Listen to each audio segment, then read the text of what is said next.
जय जिनेन्द्र। नमो अरिहन्ताणं नमो सिद्धाणं नमो आयर्याणं नमो उवज्झायाणं नमो लोये सव्वसाहुणम् ऐसो पंच नमो यारो सव्व पावपणाशनो मंगलारं च सव्वेसिं परममः वै मंगलम्। केवल रवि किरणों से जिसका संपूर्ण प्रकाशित है अंतर, उस श्री जिन वाणी में होता तत्वों का सुंदरतम दर्शन। सद्दर्शन बोध चरण पथ पर अविरल जो बढ़ते हैं मुनिगण, उन देव परम आगम गुरु को शत शत वंदन, शत शत वंदन। वीतराग विज्ञान भाग 2, 7 तत्व संबंधी भूल। 7 तत्व कौन से होते हैं? जीव, अजीव, आश्रव, बंध, संवर, निर्जरा और मोक्ष। ये 7 तत्व होते हैं।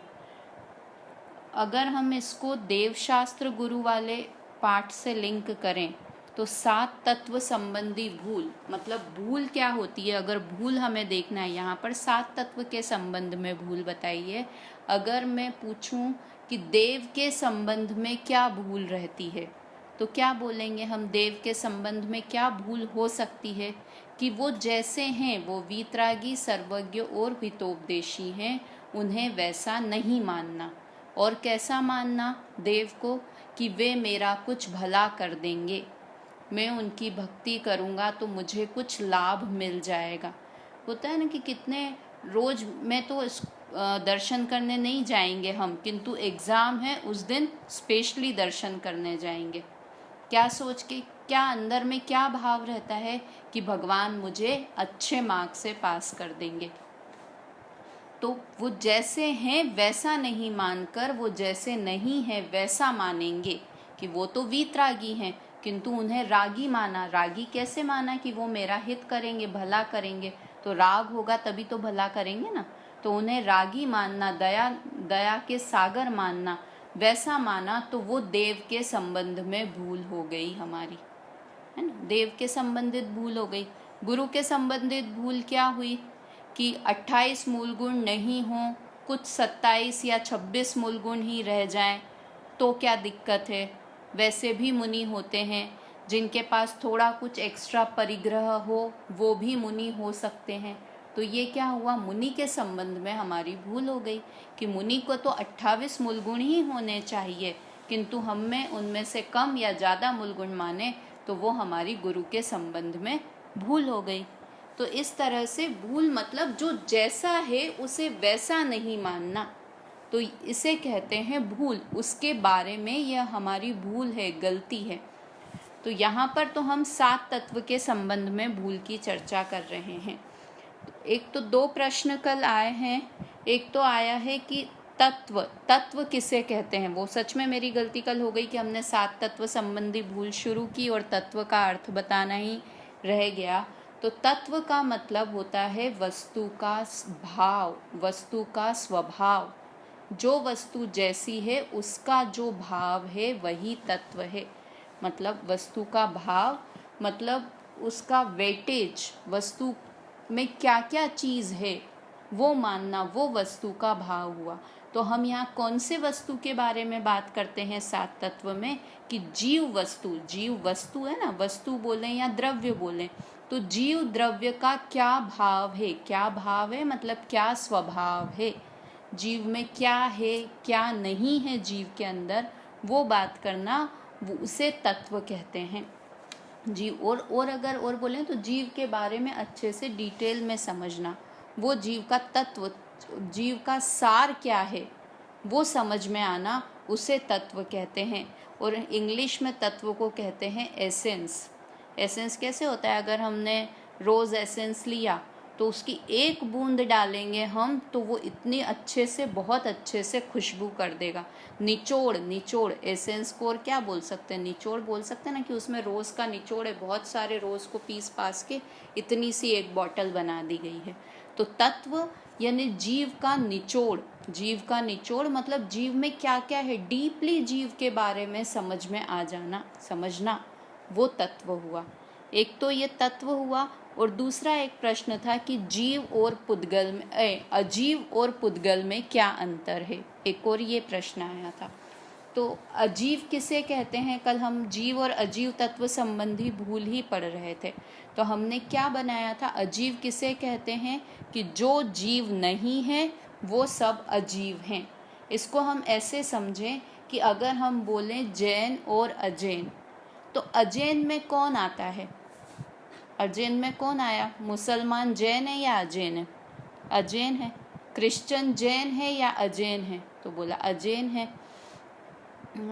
और कौन होते हैं, बौद्ध जैन है या अजैन है, तो बोला अजैन है। तो जो जैन नहीं है वो सब अजैन हैं।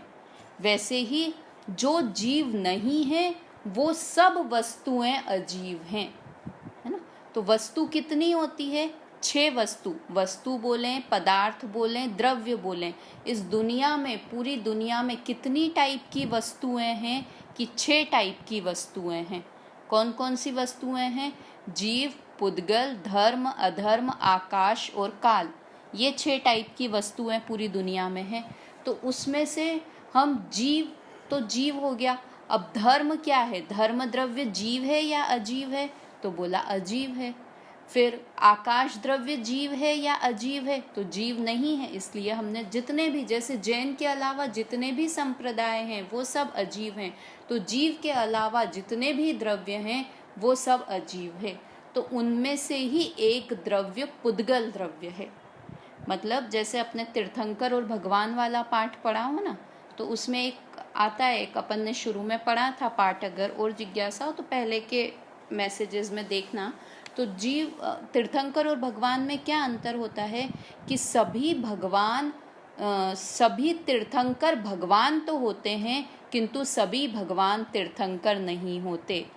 क्या बोल दिया, कि सभी तीर्थंकर भगवान तो होते हैं। जैसे हम महावीर को महावीर भगवान भी बोल सकते हैं और महावीर तीर्थंकर भी बोल सकते हैं, दोनों बोल सकते हैं ना। वैसे ही आदिनाथ को आदिनाथ भगवान भी बोल सकते हैं और आदिनाथ तीर्थंकर भी बोल सकते हैं। तो जितने भी ये 24 तीर्थंकर हैं वे सभी भगवान तो हैं, किंतु जितने भी भगवान हैं, जैसे बाहुबली, बाहुबली भगवान बोलेंगे, बाहुबली तीर्थंकर कभी बोलेंगे नहीं बोलेंगे, क्योंकि तीर्थंकर में उनका नाम ही नहीं आता है बाहुबली का। तो बाहुबली क्या हुए, भगवान तो हैं किंतु तीर्थंकर नहीं हैं। इसका मतलब भगवान बहुत वास्ट एरिया हो गया और तीर्थंकर उसका एक पार्ट हो गया। वैसे ही अजीव तो बहुत सारे द्रव्य हो गए और अजीव का एक पार्ट पुद्गल है। समझ में आया कि अजीव तो और भी द्रव्य हैं, किंतु उसी में से एक द्रव्य पुद्गल भी है। तो अजीव की तो क्या परिभाषा है कि जिसमें ज्ञान दर्शन नहीं है वो अजीव है। और पुद्गल की क्या परिभाषा है कि जिसमें ज्ञान दर्शन नहीं है वो तो पुद्गल है, किंतु पुद्गल में और भी क्वालिटी है। क्या क्वालिटी है कि उसमें स्पर्श रस गंध वर्ण जिसमें हो उसे पुद्गल कहते हैं।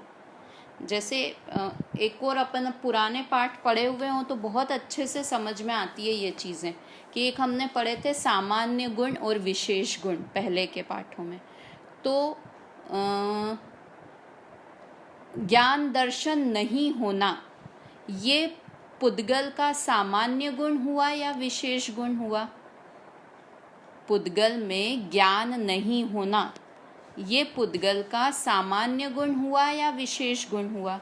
सामान्य गुण किसे कहते हैं कि जो सब द्रव्यों में पाए जाएं, मतलब वो सामान्य मतलब सबके अलावा, उसके अलावा और भी द्रव्यों में पाए जाएं, समझो, तो वो सामान्य गुण हुआ। और विशेष गुण कि जो सिर्फ उसी द्रव्य में पाया जाए। तो अगर हम बोलें कि उसमें ज्ञान नहीं है, उसमें पुद्गल में ज्ञान नहीं है, ये उसका सामान्य गुण हुआ या विशेष, कि सामान्य हो गया। एक सामान्य में एक और टाइप भी होता है कि एक तो 6 में पाया जाए या किसी 2 में, किसी 3 में, किसी 4 में भी पाया जाए, वैसा भी एक गुण होता है। तो वो सामान्य गुण हो गया। और विशेष गुण क्या हुआ पुद्गल का, कि उसमें स्पर्श रस गंध वर्ण पाया जाता है। उसमें पुद्गल में स्पर्श रस गंध वर्ण है और पुद्गल के अलावा बाकी किसी में भी वो गुण नहीं है, इसलिए वो पुद्गल का विशेष गुण हुआ। तो मोटे तौर पर क्या अर्थ हो गया, अजीव का अर्थ होता है जिसमें ज्ञान दर्शन नहीं हो, उसे अजीव कहते हैं। और अजीव कितने द्रव्य अजीव हैं, कि 5 द्रव्य अजीव हैं। पुद्गल, धर्म, अधर्म, आकाश और काल, ये 5 अजीव है। अब दूसरा पुद्गल किसे कहते हैं, कि जिसमें ज्ञान दर्शन नहीं हो प्लस जिसमें स्पर्श रस गंध वर्ण गुण हो। और स्पर्श रस गंध वर्ण गुण होने के कारण पुद्गल रूपी हो जाता है। 6 द्रव्यों में से अपन ने वो वाला पाठ जो 6 द्रव्य का पढ़ा है उसमें ये भी बात करी थी कि सिर्फ पुद्गल है वो ही एक रूपी द्रव्य है, और बाकी के 5 जीव, धर्म, अधर्म, आकाश और काल, ये सब अरूपी हैं। तो स्पर्श रस गंध वर्ण के कारण पुद्गल भी रूपी द्रव्य हो जाता है। पुद्गल रूपी द्रव्य स्पर्श रस गंध वर्ण के कारण होता है। तो अजीव एक बहुत बड़ा क्राइटेरिया हो गया, और अजीव का एक हिस्सा पुद्गल है। ये जीव, अजीव और पुद्गल में डिफरेंस है। अब दूसरा एक और अपन अभी पढ़ ही रहे हैं, तो जीव और आत्मा में क्या अंतर है, पहले अपन चर्चा कर चुके हैं जिन्होंने पहले की क्लास की हो। तो जीव और आत्मा में क्या अंतर है, बहुत जगह शब्द दोनों हमको तो एकदम एक में एक लगते हैं। कहीं जगह आत्मा लिखा, कहीं आता है मैं जीव हूँ, कहीं आता है कि तुम आत्मा हूँ, ऐसा भी आता है, और मैं जीव हूँ भी आता है। तो जीव और आत्मा में क्या अंतर है, तो जीव तो क्या हुए कि जो सामान्य जिसमें ज्ञान दर्शन पाया जाए वो पदार्थ, वो जीव हुआ। तो मैं भी जीव हूँ, ग्रंथ भी जीव हैं, आप भी जीव हैं, वीना आंटी भी जीव है, सब लोग जीव हैं। किंतु आत्मा का क्या मतलब हुआ, मैं का मतलब हुआ ग्रंथ, यानी वो ग्रंथ नहीं लेना, ये मेरे सामने बैठा है ग्रंथ, यानी जिनवाणी ग्रंथ जीव नहीं हुई, ये ग्रंथ मेरे सामने बैठा हुआ है ना, इसलिए उसको ग्रंथ बोल रही हूँ। तो जो जीव की सारे जीव हुए। और आत्मा का मतलब क्या होता है, आत्मा संस्कृत का शब्द है, और आत्मा का अर्थ होता है, आत्मा को संस्कृत में आत्मा बोलते हैं, हिंदी में उसको बोलते हैं मैं, और इंग्लिश में बोलते हैं आई। तो जहाँ आत्मा शब्द कहीं भी पढ़े ना, तो उसकी जगह क्या लगाना चाहिए कि मैं ऐसा हूँ, मैं ज्ञान दर्शन स्वभाव वाला हूँ, आत्मा ज्ञान दर्शन स्वभाव वाला है। जहाँ भी हम आत्मा शब्द पढ़ें तो उधर क्या भाव आना चाहिए कि मेरी बात चल रही है, मैं ज्ञान दर्शन स्वभाव वाला हूँ। और जीव से भी और क्लोजनेस हो गई आत्मा शब्द बोलने में। जीव में तो हो गया कि सब जीवों की सामान्य बात चल रही है, किंतु जैसे ही बोला कि आत्मा सिद्ध के समान है, जैसे बोला तो एकदम भाव आना चाहिए कि अरे मैं सिद्ध भगवान के समान हूँ। समझ में, जीव सिद्ध भगवान के समान है, तो उसमें इतनी महिमा कि ठीक है तुम भी सिद्ध जैसे हो, तुम भी सिद्ध जैसे हो, वो भी बहुमान का भाव है। किंतु जहाँ पर मेरी बात, जैसे ही मैं शब्द आता है तो एक अपने को प्राउड फील होता है कि नहीं, कि मेरी बात चल रही, मैं कैसा हूँ, कि मैं सिद्ध भगवान जैसा हूँ। तो कभी भी अपन ग्रंथ पढ़े ना, इसमें देखना आप कभी कोई कहीं भी कुछ पढ़े और जहाँ आत्मा की जगह मैं शब्द पढ़ के पढ़ेंगे ना, तो आपको अलग ही आनंद आएगा उस चीज़ का, उसका लगेगा मेरी बात चल रही है। अभी तो हम आत्मा समझते हैं ना, तो किसी और की बात चल रही हो ऐसे पढ़ता है। मोक्ष मार्ग प्रकाशक में आता है कि जहाँ भी आत्मा की बात, जीव की बात चल रही हो तो ऐसा लगता है किसी और की बात चल रही हो। और जैसे ही हम कर्मों की बात, शरीर की बात करने लगेंगे तो हमारे एकदम कान खड़े हो जाते हैं कि अच्छा ऐसे कर्म होते हैं, ऐसे परिणाम से ऐसे कर्म बनते हैं, और इतने तरह के कर्म होते हैं, इतनी तरह की वर्गणाएं होती हैं एकदम। जबकि हमको आह्लाद किस पे आना चाहिए, आत्मा शब्द जहाँ मेरी बात चलती हो वहाँ बहुत रुचिपूर्वक सुनना चाहिए। तो ये अजीव और पुद्गल में अंतर हुआ, और आत्मा और जीव शब्द में अंतर हुआ। और एक और, जैसे मैं पढ़ने में, मैं खुद प्रैक्टिकली जो पढ़ती हूँ ना कभी भी, तो जहाँ भी ज्ञानी शब्द आए तो उस जगह क्या समझना चाहिए समझदार। जहाँ भी ज्ञानी शब्द आए ना वहाँ पे आप उसको ऐसे रीड करो कि समझदार लोग ऐसा मानते हैं, ज्ञानी मानते हैं कि मैं शुद्ध हूँ, तो उसका पढ़ना समझदार मानते हैं कि मैं शुद्ध हूँ। ज्ञानी मतलब बोलते संस्कृत टाइप का शब्द है कि ज्ञानी की बात कर रहे हैं, मतलब समझदार जीवों की बात कर रहे हैं। तो हमको एकदम ऐसे कि अच्छा समझदार लोग ऐसे मानते हैं कि शरीर मेरा नहीं है, तो हमको अगर हमें समझदार बनना है तो हमको भी शरीर को अपना नहीं मानना होगा ऐसे। तो ये जो जिनवाणी के थोड़े बहुत शब्द हैं ना, उनको अगर हमको सही से पढ़ना आने लग जाए तो स्वाध्याय करने में, प्रवचन सुनने में बहुत अच्छे से आनंद आने लगता है। ठीक है, हमने कल हमारी बात चल रही थी जीव और अजीव तत्व संबंधी भूल। तो जीव और अजीव तत्व संबंधी भूल का क्या मतलब था कि जीव को अजीव मानना ये जीव तत्व संबंधी भूल है, और अजीव को जीव मानना ये अजीव तत्व संबंधी भूल है। जैसे कि शरीर को आत्मा मानना, ये कौन से तत्व संबंधी भूल हुई? शरीर को आत्मा मानना, इसमें अजीव पहले आया ना, अजीव को जीव मान लिया, तो ये कौन से तत्व संबंधी भूल हुई? अजीव तत्व संबंधी भूल हुई। वैसे कल बताया था कि जीव की तत्व संबंधी भूल है तो उसका मतलब है कि अजीव तत्व संबंधी भी भूल है, जैसे नींबू और मौसम्बी। तो वैसे ही एक तत्व संबंधी भूल है तो वास्तव में तो सातों तत्व संबंधी भी भूल होती है, और जीव अजीव में तो बहुत हल्का सी लाइन डिफरेंस है। तो एक और कल हमने बात की थी कि हम क्या मानते हैं जीव और अजीव की, ठीक है भाई शरीर मैं आत्मा हूँ, किंतु ऐसा हम मान लें कि शरीर भी मैं हूँ। मतलब कैसी मिली जुली पर्याय को असमान जाति पर्याय, असमान मतलब जो समान नहीं है, अलग अलग, अलग अलग जातियों की है। तो एक जाति तो जीव है और एक जाति अजीव है, तो इन दोनों को मिला हुआ अपने को मानना। जैसे मुझे कोई बोले पूजा, तो मुझे ऐसा ही ख्याल आता है कि शरीर और आत्मा मिला हुआ जो है वो पूजा। मैं ऐसा डिफरेंस ही नहीं कर पाती हूँ कि ये शरीर अलग है और आत्मा अलग है। देखो व्यवहार में बोलने में तो ऐसे ही आएगा, ऐसे थोड़ी कोई बोलेगा कि पूजा की आत्मा इधर आओ, ऐसे नहीं बोलता है कि पूजा का शरीर ऐसा है, पूजा का शरीर छोटा है, पूजा का शरीर ऐसा है, मोटा है, कुछ भी ऐसे अलग अलग नहीं बोला। तो ऐसे ही जाएगा लौकिक व्यवहार में कि पूजा पतली है, मोटी है, ऐसी है, मतलब कुछ भी। किंतु हमको समझने की बात होती है कि जहाँ पर शरीर की बात चल रही है तो वहाँ हमको क्या समझना चाहिए कि ये मेरी बात नहीं चल रही है। एक क्षेत्र में रहते हैं ना, शरीर, हमारा शरीर और हमारी आत्मा दोनों एक साथ रहते हैं। अब देखो बोलने में ही आ रहा है ना, हमारा शरीर, मतलब इस शरीर को अपन अपना ही मानते हैं। मैं बोल रही हूँ ना, अपने मोस्टली मेंटेलिटी ऐसी रहती है कि 50% आत्मा और 50% शरीर, और दोनों मिलकर मैं एक पूजा, ऐसी मेंटेलिटी हमारी रहती है।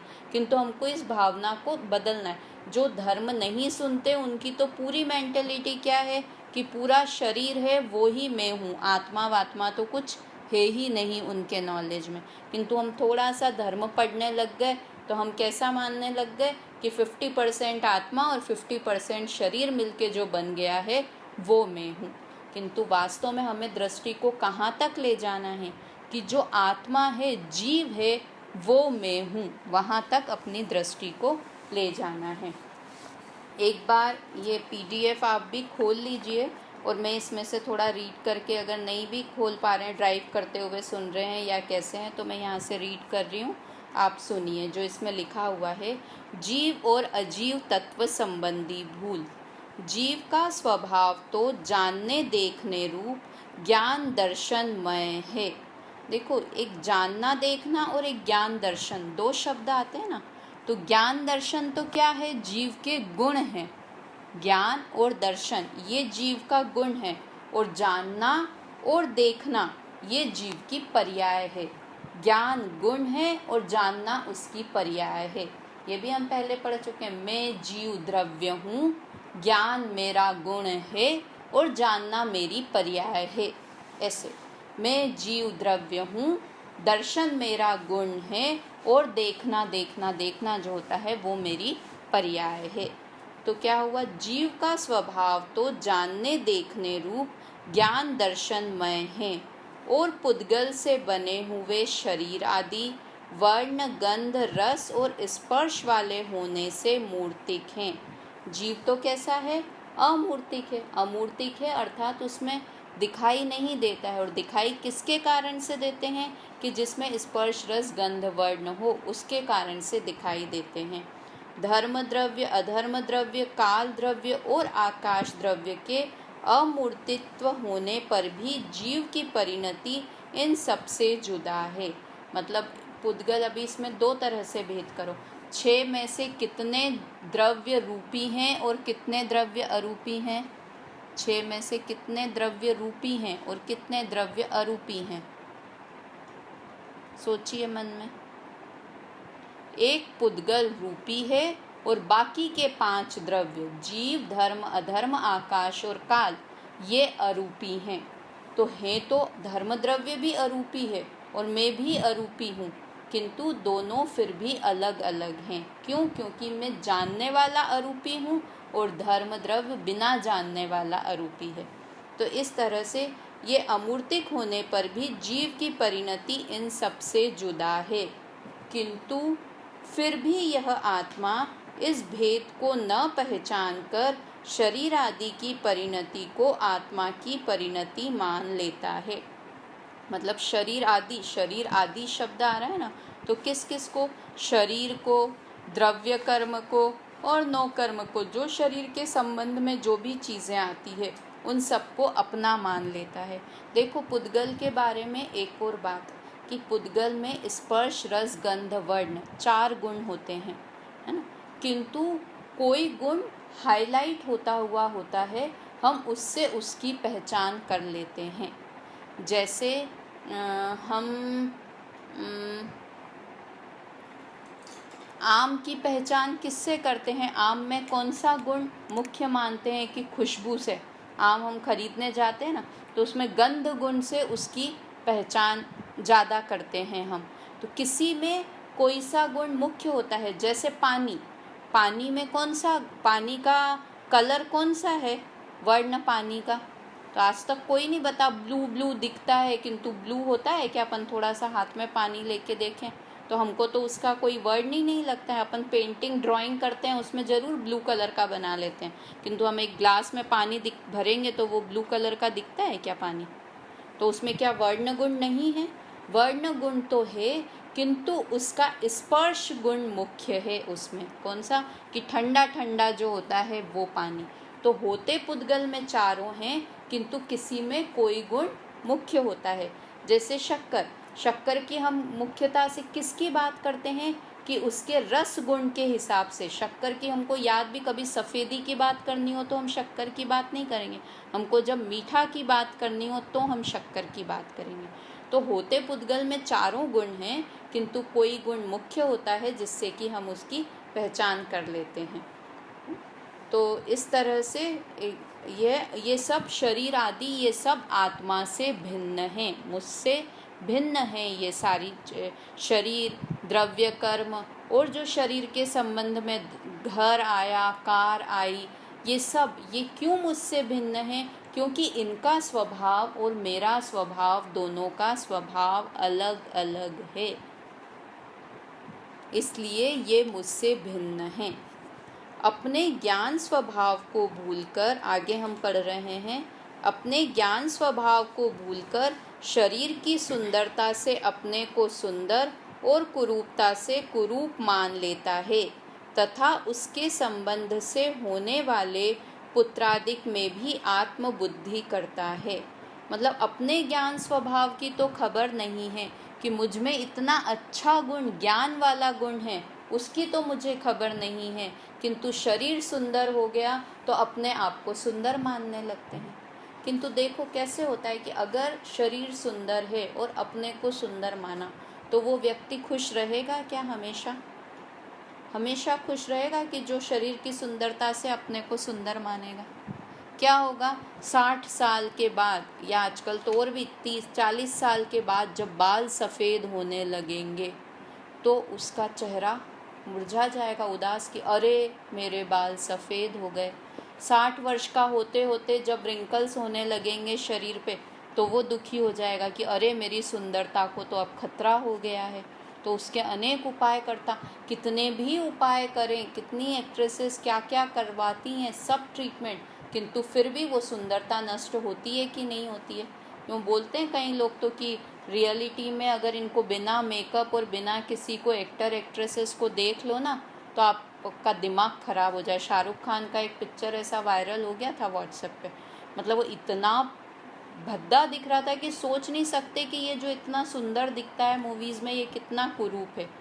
तो जो शरीर की सुंदरता से, अपनी सुंदरता और कुरूपता से अपने को कुरूप मानेगा, वो व्यक्ति दुखी रहेगा। क्यों दुखी रहेगा?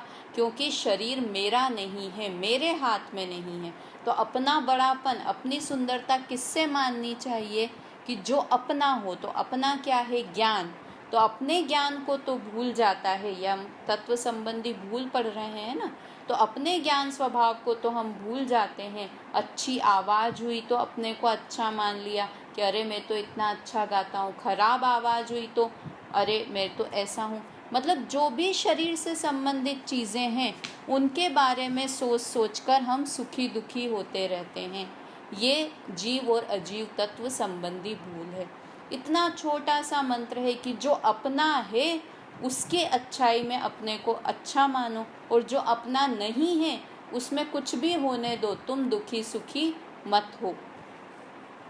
तथा उससे संबंध आगे पढ़ रहे हैं, तथा उसके संबंध से होने वाले पुत्रादिक में भी आत्मबुद्धि करता है। जो शरीर से रिलेटेड जो जो चीज़ें हैं उन सबको अपना मानने लगता है। वास्तव में अपने पुत्र पुत्रियों से अपना क्या संबंध है? कि शरीर से संबंध है तो पुत्र पुत्रादि से भी संबंध है। तो जो शरीर से संबंधित जो जो चीज़ें हैं उन सबको अपना मानता है। शरीराश्रित उपवास आदि और उपदेश आदि क्रियाओं में भी अपनापन अनुभव करता है। अब एक स्टेप और आगे आ गया कि क्या करता है कि जो शरीर की क्रियाएं हुई, शरीर से तीर्थ यात्रा करके आए, वंदना, तीर्थ वंदना करके शिखर जी आए, तो मैंने तीर्थ वंदना की। देखो, गए तो आत्मा भी ऊपर था और शरीर भी ऊपर गया था पार्श्वनाथ भगवान की टोक पर, किंतु क्या है कि शरीर का परिणमन तो अलग था और आत्मा ने उस समय क्या किया? जाने का भाव किया कि मुझे तीर्थ वंदना करनी है। आत्मा ने ऐसा भाव किया और शरीर के साथ गया तो, क्योंकि क्रियावती शक्ति तो दोनों में होती है, किंतु शरीर का परिणमन अलग था और आत्मा का मुख्य परिणमन क्या था? कि जाने का भाव। तो क्या मानता है ये जीव और अजीव तत्व संबंधी भूल करने वाला? कि जो शरीर की क्रियाएं हैं उसे अपनी क्रिया मानता है। उपवास किया तो जीव ने क्या किया? एक साथ दो काम हुए। एक तो जीव ने भाव किया और दूसरा शरीर ने खाना नहीं खाया। मतलब शरीर, अन्न कहाँ होता है? पुद्गल है, और पुद्गल पुद्गल में ही चला जाता है। खाना भी पुद्गल है और शरीर भी पुद्गल है। तो पुद्गल की चीज़ पुद्गल में चली जाती है, और जीव ने क्या किया? सिर्फ भाव किया। तो ये जीव तत्व संबंधी भूल में क्या करता है कि जो शरीर आश्रित क्रियाएं हैं उन्हें अपनी मानता है, अपना अनुभव करता है, और शरीर की उत्पत्ति से अपनी उत्पत्ति मानता है, शरीर के बिछुड़ने पर अपना मरण मानता है। यही इसकी जीव और अजीव तत्व संबंधी भूलें हैं।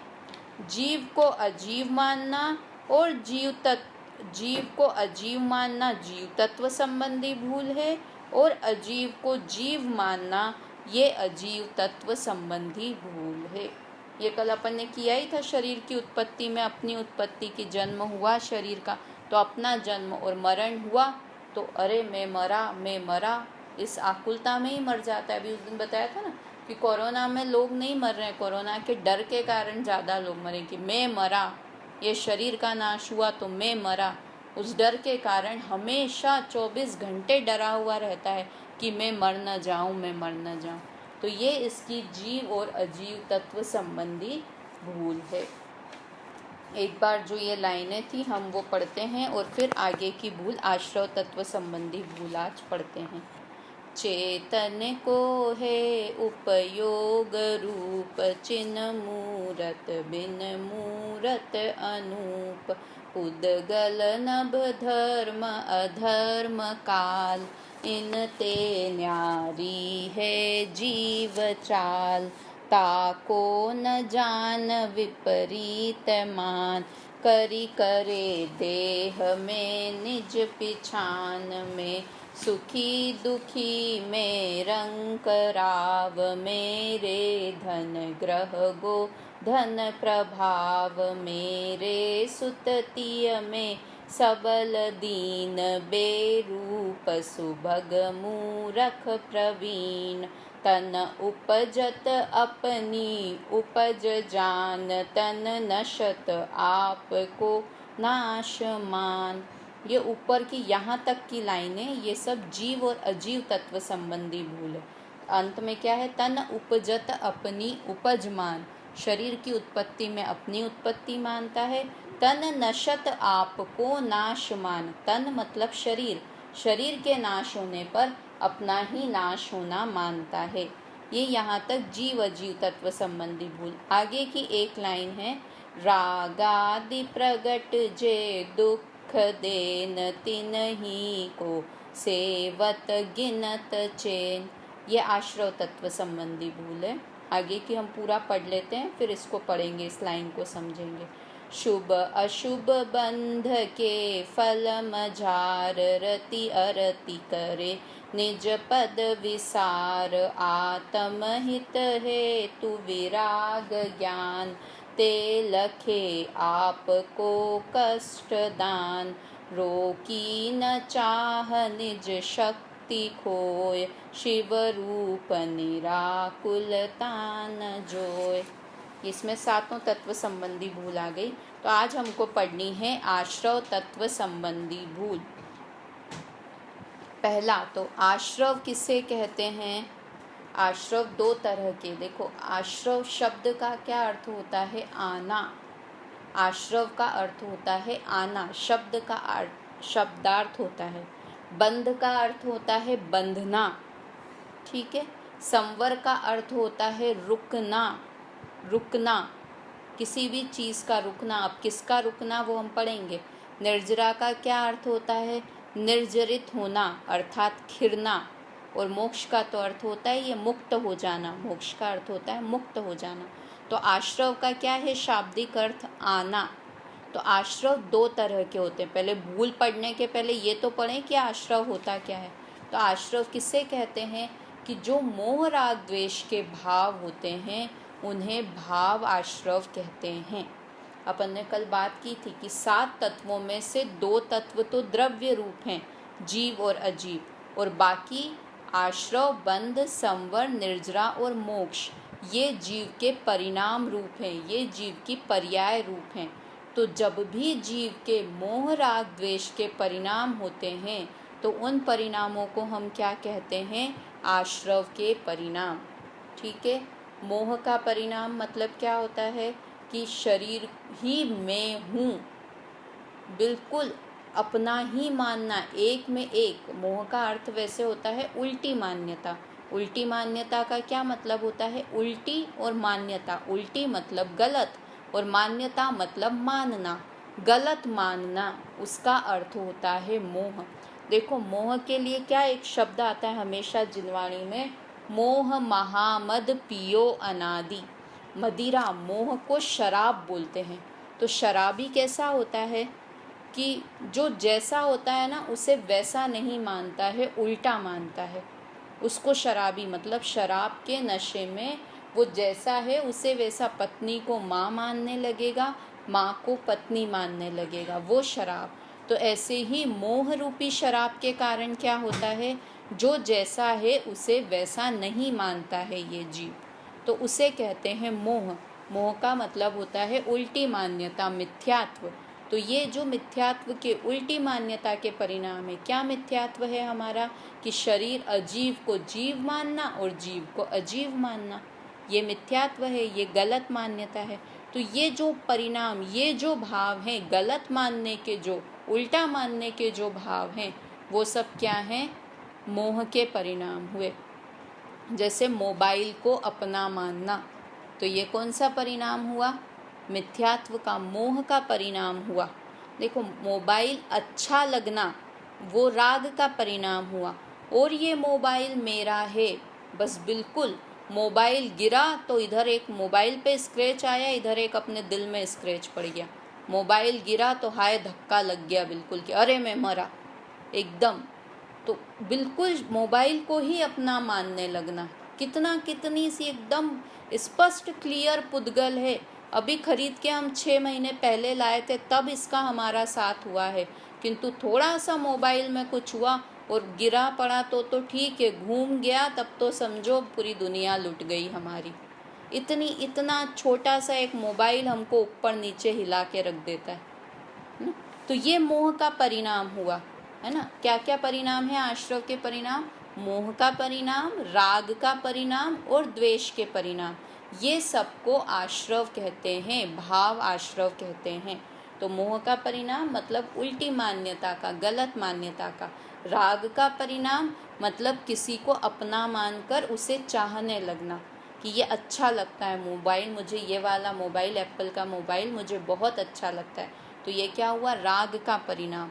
और एक होता है द्वेष का परिणाम कि को नोकिया का मुझे बिल्कुल नहीं अच्छा, अरे नोकिया कोई कंपनी है, बकवास कंपनी है, तो ये क्या हुआ? द्वेष का परिणाम। तो ये मोह राग द्वेष के परिणाम। और पूरे 24 घंटे देखो, जीव होता है ना, जीव हैं हम, तो 1 मिनट भी ऐसा नहीं होता कि हम बिना परिणाम के रहें। हम क्या, कोई भी जीव है, सिद्ध भगवान का भी जीव है और चींटी का भी जीव है, हाथी का भी जीव है, निगोदिया का भी जीव है। सब कैसे होते हैं? प्रति समय कुछ परिणाम उनके चलते ही रहते हैं। इवन नींद में भी हमारे परिणाम चलते रहते हैं, किंतु हमें याद नहीं रहते, अबुद्धिपूर्वक वो परिणाम चलते रहते हैं। इसलिए कहते हैं ना, रात को अच्छे विचार करके सोना चाहिए, तो रात भर फिर वही परिणाम हमारे चलते रहें। भगवान का नाम लेके, नमोकार मंत्र लेकर बोल के सुन। तो ये अभी तो हम आश्रव की बात करें, तो मोह राग द्वेष के परिणाम उन्हें भावाश्रव कहते हैं। और द्रव्य आश्रव कि जब हम वो परिणाम करते हैं तब कर्मों का आना, उसे द्रव्य आश्रव कहते हैं। ये तो आश्रव हुआ। अब आश्रव तत्व संबंधी भूल वो क्या है कि हम क्या मानते हैं कि शुभ रागादि प्रगट जे दुख देन तिन्ही को सेवत गिनत चैन। किंतु क्या मानते हैं हम कि शुभ राग अच्छा है और अशुभ राग बुरा है। ये आश्रव तत्व संबंधी भूल है। वास्तव में कैसे थे कि शुभ हो या अशुभ हो, मोह राग द्वेष, ये सब आश्रव हैं, ये सारे गंदे परिणाम हैं, खराब परिणाम हैं, क्योंकि इनके कारण मुझे दुख होता है। किंतु जीव ने क्या किया? हम आश्रव तत्व संबंधी भूल में ये जीव क्या भूल करता है कि इसने शुभ और अशुभ दो भेद कर लिए। तो क्या माना कि शुभ राग तो अच्छा है किंतु अशुभ राग बुरा है। अब पहले हम ये समझते हैं कि राग, शुभ राग क्या होता है, अशुभ राग क्या होता है और द्वेष क्या होता है। मोह के परिणाम की तो खबर ही नहीं है अभी, यहाँ सिर्फ ये राग द्वेष में भी दो भेद कर लेता है। तो पहले राग और द्वेष, राग और द्वेष के भी दो भेद करेंगे, शुभ राग और अशुभ राग। और द्वेष के दो भेद करेंगे, शुभ द्वेष, अशुभ द्वेष। द्वेष का कोई भेद नहीं है, द्वेष तो पूरा अशुभ रूप ही है। किंतु राग कैसा है? शुभ राग और अशुभ राग। वापस से बोलती हूँ, आश्रव के 3 प्रकार, मोह राग द्वेष। प्रकार मतलब 3 भाव, आश्रव के भाव 3 भाव हैं, मोह का भाव, राग का भाव और द्वेष का भाव। ये सब आश्रव हैं। इतना तो ठीक है, ये तो आश्रव तत्व हुआ। किंतु हमने भूल क्या की कि आश्रव में से हमने कुछ आश्रव के पार्ट को अच्छा मान लिया और कुछ आश्रव के पार्ट को बुरा मान लिया। ये आश्रव तत्व संबंधी भूल है। समझ में आया? पूरा का पूरा ही आश्रव खराब है।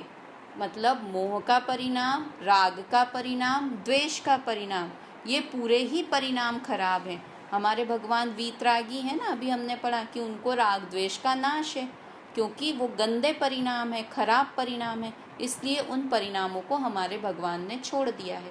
तो पूरा का पूरा आश्रव के भाव जो हैं वो सारे भाव खराब थे, किंतु मैंने क्या भूल की कि मैंने आधे आश्रव के भाव को अच्छा मान लिया और आधे आश्रव के भाव को बुरा मान लिया।